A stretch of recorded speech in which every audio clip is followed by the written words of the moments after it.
So you've arrived. Precisely on time, I see. At least someone in this manor understands the value of punctuality.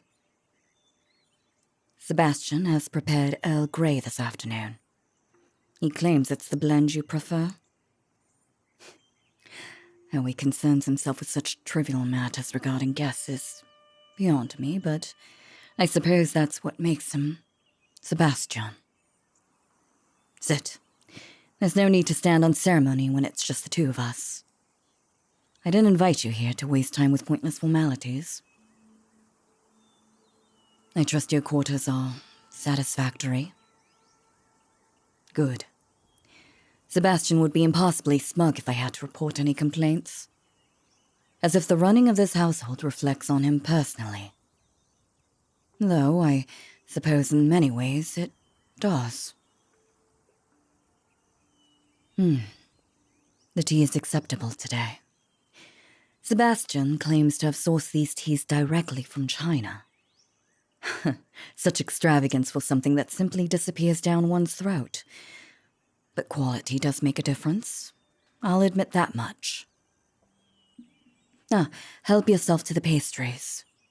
Sebastian spent an inordinate amount of time on them this morning. Something about complementing the floral notes in the tea. Such needless fussing. Though they are adequate. You're quieter than usual today.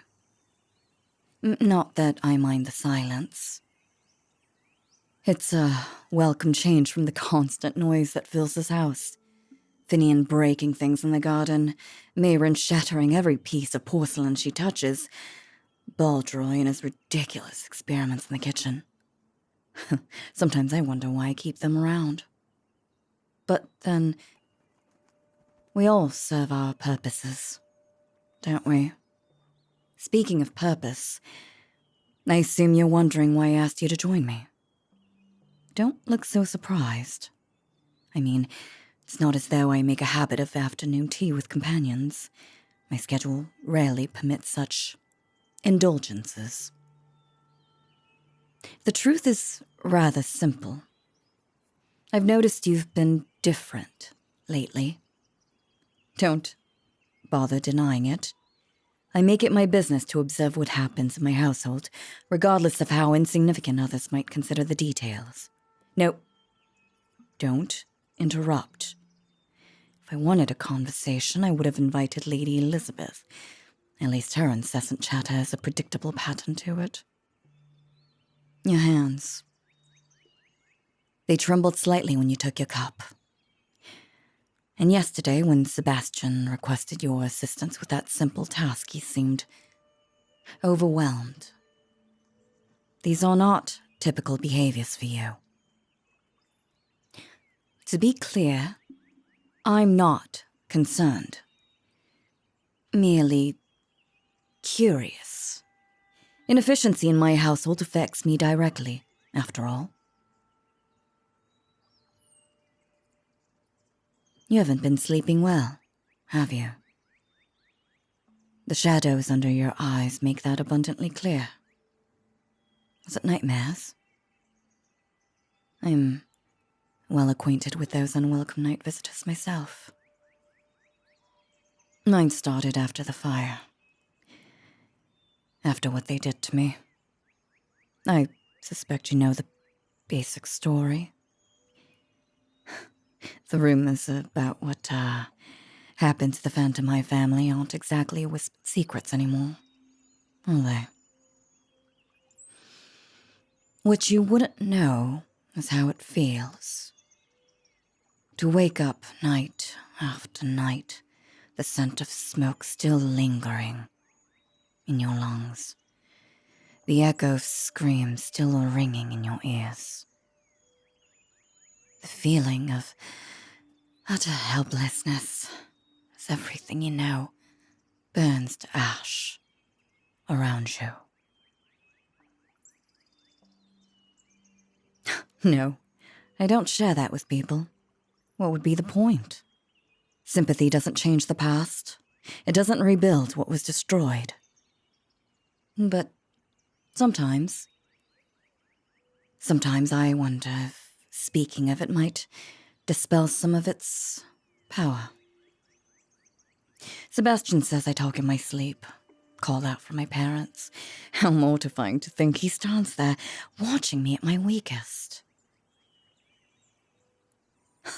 Why am I telling you this? Perhaps the tea is stronger than I realized. More? Very well. Sebastian always prepares excessive amounts. He claims it's proper hospitality, but I suspect he simply enjoys watching me struggle to consume it all. It's some sort of demon humor, no doubt. Sebastian. Always Sebastian. Sometimes I wonder who truly runs his household. He follows my orders to the letter, of course. Our contract demands it. But there's always this look in his eye. The knowledge that this arrangement is temporary. That my soul is simply marinating in experiences that will make it more delectable when the time comes. Does that disturb you? It shouldn't. We all make our bargains in this life. Mine simply has more clearly defined terms than most. You're shivering. Are you cold? This room tends to be drafty in the afternoon. The fireplace was designed for aesthetics rather than function, I'm afraid. A failing of the previous Earl's architect. One of the many things I intend to rectify once more pressing matters are resolved. Here, take my couch. No, I insist. It's hardly proper for the Earl of Phantomhive to allow a guest to sit uncomfortably in his home. My reputation would never recover. Don't look so surprised. Contrary to popular belief, I am capable of basic courtesy. Even Sebastian would agree, though he'd likely append some insufferable comment about my growth as a human being. You look better with some color in your face. The pallor doesn't suit you. More tea? The second cup is usually superior anyway. The pot has had time to properly steep. But, back to what we were... yes. You've been working too hard. Don't deny it. I recognize the signs. The slight tremor in your hands. The distracted gaze. The moments where you seem to be present, but your mind is clearly elsewhere, working through problems that follow you like shadows. I know, because I see the same signs in my own reflection each morning. That look of someone carrying weights, invisible to others. My work as the Queen's watchdog doesn't allow for weakness. Neither does yours, in your own way.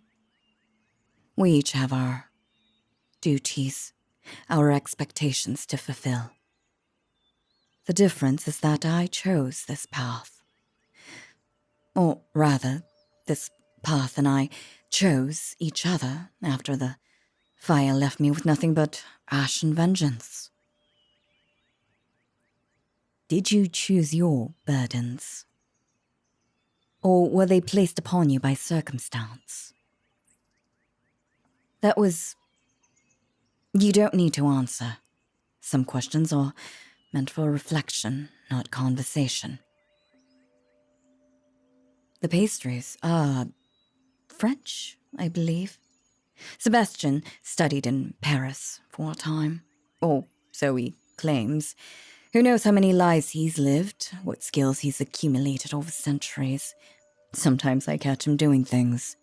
Small gestures, movements that seem ancient. Handling objects the way they would have been handled centuries ago. Speaking phrases and languages so old even scholars would struggle to identify them. It's unsettling to be reminded of his true nature. To remember that the perfect butler is merely a role he plays. A costume he wears as he waits for his meal to be prepared. Does it frighten you? knowing what he is. It should. He isn't human, no matter how convincingly he plays the part. And yet, there are moments when I wonder.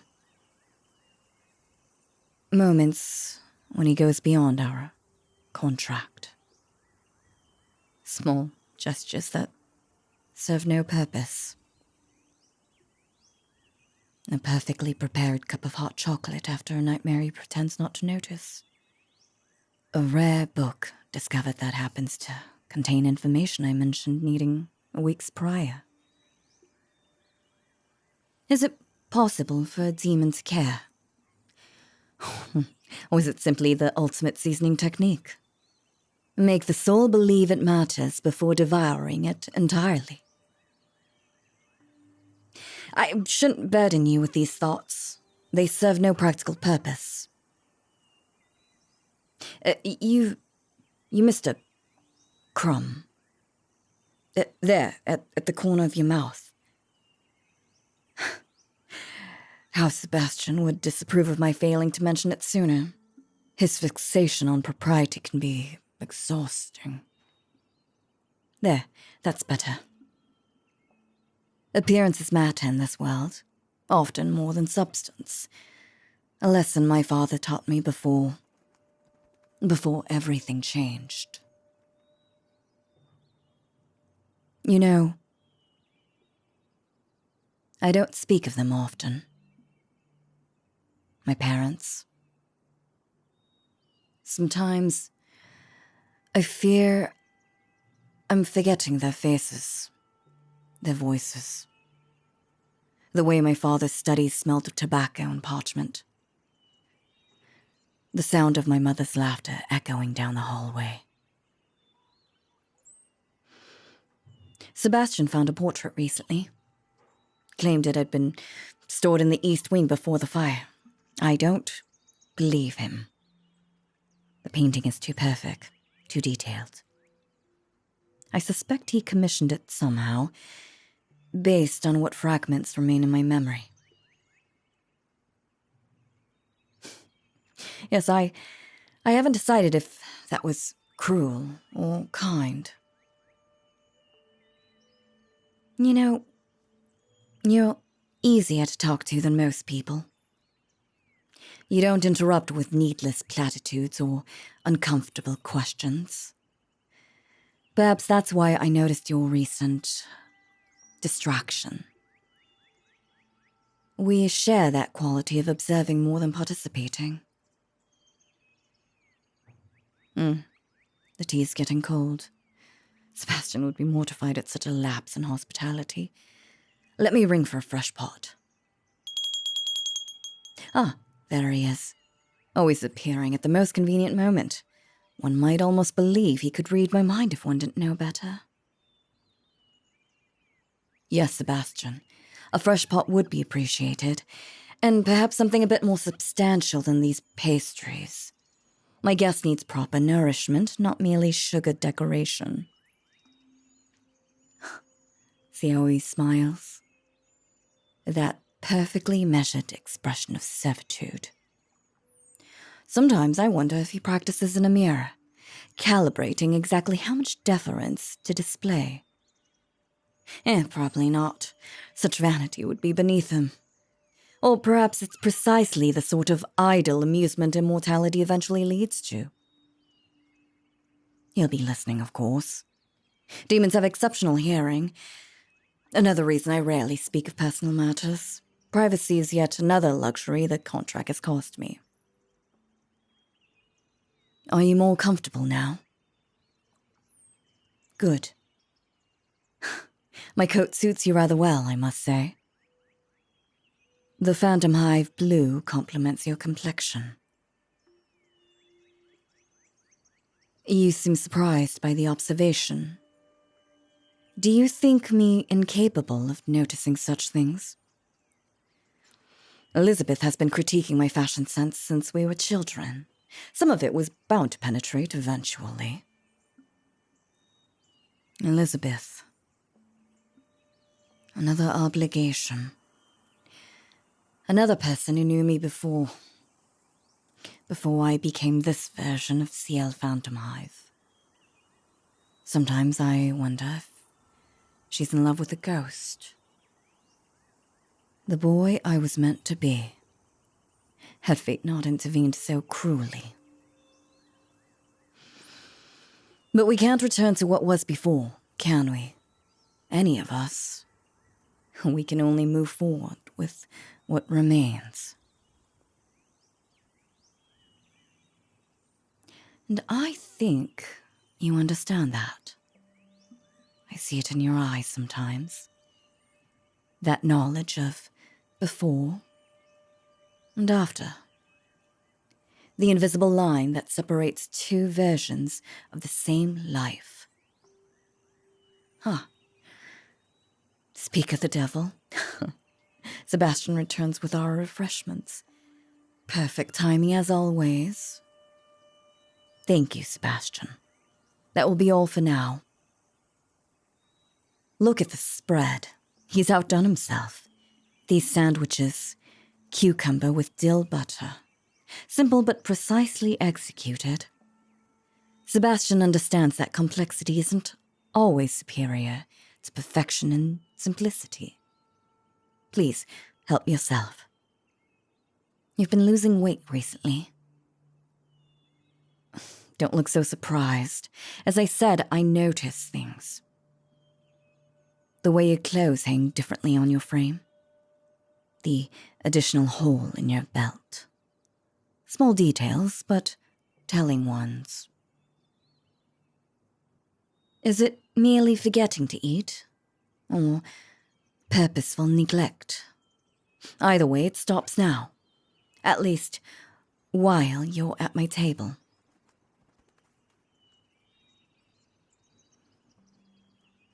You remind me somewhat of myself after I returned. Food held no appeal. Every bite felt like a betrayal of those who could no longer enjoy life's pleasures. Sebastian had to nearly force nutrition upon me in those early days. Young master, he would say, a vessel cannot serve its purpose if it's allowed to waste away. Always the pragmatist, always reminding me of my status as container rather than person. Yet, he prepared my favorite foods. Remembered preferences I'd mentioned only in passing before everything changed. Again, that contradiction at his core. The perfect servant who sees his masters nothing more than a future meal. The fresh tea is better. Properly steeped this time. Sebastian can be careless when he's preoccupied with other matters. I suspect he's been investigating the issue I mentioned yesterday. Oh, yes, the string of disappearances near the docks. The Queen is concerned, naturally. What affects trade affects the Empire's prosperity, and anything that threatens the Empire's prosperity becomes my problem to eliminate. Sometimes, I wonder what my father would think of the duties I've inherited. Would he approve of how I've handled the Phantomhive responsibilities? Or would he find me lacking? Questions without answers, the most frustrating kind. You've barely touched your food. Please eat. Consider it an order if that makes compliance easier. I won't have it said that guests leave the Phantomhive table hungry. There, that's better. Small bites are better than none. I've been meaning to ask. That book I noticed you reading in the library yesterday. Norse mythology, wasn't it? An unusual choice. Most visitors gravitate towards the novels or poetry collections. I've read it myself. Found the Norse concept of fate particularly interesting. Ragnarok, the inevitable end written from the beginning. Gods who know their destiny, yet march towards it regardless. There's something admirable in that. Facing what cannot be changed with dignity rather than futile resistance. Is that why you chose it? Seeking wisdom from ancient stories about accepting the inevitable?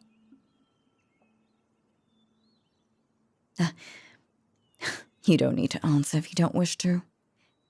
We all have our private reasons for the knowledge we seek. The worst dreams aren't about the fire, you know. Those are terrible, yes, but almost expected. The mind returning to its greatest trauma is hardly surprising. No, the worst are the ordinary ones. Dreams when my parents are alive. Where I'm simply a boy, learning to become an earl someday, not today. Where the greatest concern is avoiding dancing lessons or convincing the chef to prepare sweets before dinner. I wake from those with tears on my face. Dreams of normalcy are far crueler than nightmares of tragedy. Do you have dreams like that? Ones that show you the life that might have been, had fate turned differently?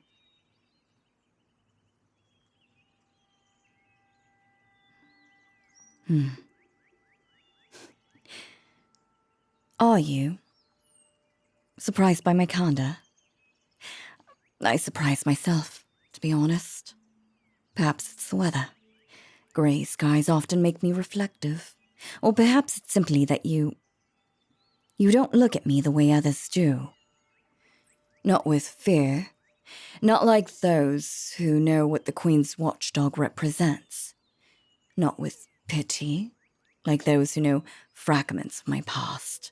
Not with calculation, like those who see the Phantomhive name as a path to their ambitions. You simply see me as I am. It's unfamiliar, but not entirely unwelcome.